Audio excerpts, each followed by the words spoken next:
Hello mga ka-tutor! Welcome back to my YouTube channel, Test Tutorials. I'm Tutor Tess and today ay isa na naman pong panibagong topic ang ituturo ko sa inyo, lalong-lalo na po sa mga nahihirapan mag-multiply ng fractions.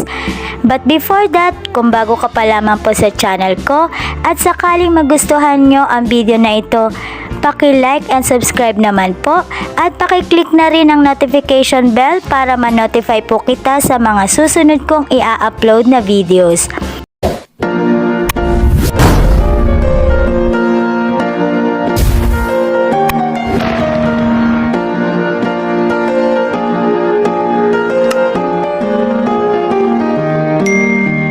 Heto na po mga ka-tutor, ang topic po natin ngayon ay simple and easy multiplication of fractions. Uumpisahan ko po ito sa pamamagitan ng mga examples. At sa ating unang example, meron po tayong 1/3 times 1/4. Ang una muna natin gagawin mga ka-tutor, yung numerators ang una nating i-multiply o yung mga bilang sa taas. So pag minultiply natin yan, example ay 1 times 1, ang answer po syempre ay 1. And then next, yun naman pong bilang sa ibaba o yung tinatawag nating denominators ang i-multiply. So 3 times 4 is equal to 12. So ang answer natin ay 1/12. Next example natin, we have 2/3 times 3/4. Again, yung numerators muna ang ating i-multiply. 2 times 3 is equal to 6. And then yung denominators naman, 3 times 4 is equal to 12. So ang answer ay 6/12. Pero, hindi pa yan ang ating final answer. Kailangan pa nating i-simplify o i-reduce into lowest term. Pero paano ba natin gagawin yon? Kailangan, hahanap tayo ng common divisor na pwedeng i-divide both sa numerator at denominator natin. So, para mas mapabilis tayo, kung hahanap tayo ng divisor, unahin muna natin gamitin yung ating numerator. Pero bago natin gamitin yung numerator as divisor, tingnan muna natin kung yung denominator, which is 12, ay divisible by 6 o pwedeng hatiin sa 6. Kung pwede, then that's the time na pwede na natin gamitin yung numerator as a common divisor dun sa ating numerator at denominator. So, gawin na natin 6 divided by 6, ang sagot ay 1, and then 12 divided by 6, ang sagot naman po ay 2. So, ang ating lowest term ay 1/2. At ito na rin po ang ating final answer. Next example po natin, 4/5 times 3/6. Again, numerators po muna ang unang i-multiply. 4 times 3 is equal to 12. And the next denominator naman, 5 times 6 is equal to 30. So, ang answer ay 12/30.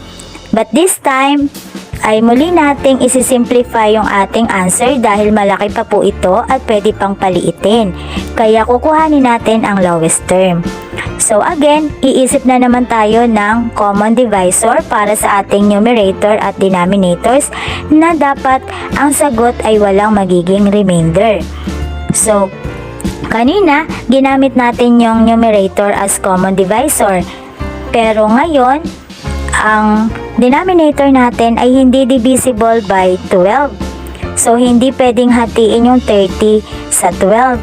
Kaya iisip tayo ng ibang bilang o number as common divisor sa kanilang dalawa. Okay? So, hindi pwede ang 10, hindi rin pwede ang 8, 7. So, pwede dyan ang 6. Okay? So, gawin na natin 12 divided by 6. Ang sagot po ay 2, and 30 divided by 6, ang sagot po ay 5. So, our lowest term is 2/5. At ito na po ang ating final answer. Okay, ito po yung steps in multiplying fractions. Sa step 1, multiply the top numbers or the numerators. And then sa step 2 naman, multiply the bottom numbers or the denominators. And sa step 3 po, simplify the fraction or reduce into lowest term if needed. Okay, so syempre hindi tayo magtatapos kung hindi natin ia-apply yung ating natutuhan. So ito po yung ating practice. Sabayan nyo po ako. So we have 2/4 times 1/2. So una, yung numerators muna, 2 times 1, 2, and then denominators, 4 times 2, 8. So sabi, isimplify kung kinakailangan. So tingnan natin. 2, 8, pwede pa bang paliitin? Yes. So gamitin natin itong numerator na 2 as common divisor natin. Dahil yung 8 ay divisible naman sa 2. So 2 divided by 2, ang sagot ay 1. And 8 divided by 2, ang sagot ay 4. So ang final answer natin is 1/4. Okay, next example for practice. We have 2/3 times 1/6. So 2 times 1, 2, 3 times 6, 18. So pwede pa bang paliitin yung ating sagot? Yes. So kailangan isimplify uli. So gamitin uli natin yung numerator na 2 as common divisor natin. 2 divided by 2, 1. 18 divided by 2, 9. Next example natin, we have 4/9 times 1/5. So 4 times 1, 4. 9 times 5, 45. So, tanong natin, pwede pa bang paliitin o isimplify itong ating answer? Hindi na. Ito na yung pinaka-lowest term. Bakit? Ang sabi natin, pag kukuha ng lowest term, kailangan maghanap tayo ng common divisor both sa ating numerator at denominator, di ba po? Pero this time, walang common divisor sa kanilang dalawa. Hindi pwede ang 2 kasi pag dinivide sa 2 ang 45, magkakaroon ng remainder. Hindi rin naman pwede ang 3 kasi ang 4 pag dinivide sa 3, magkakaroon ng remainder. Kailangan eksakto yung ating magiging sagot. Okay?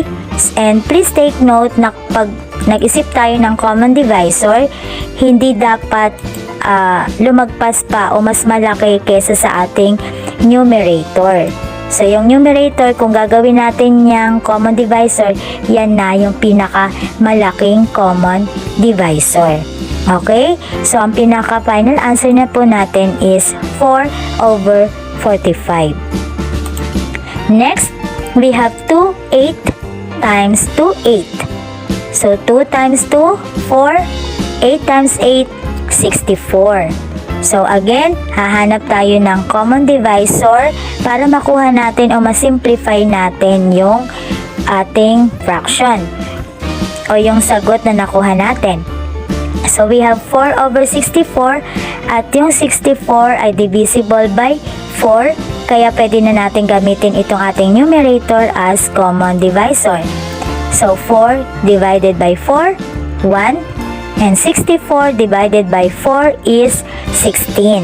So our final answer is 1/16.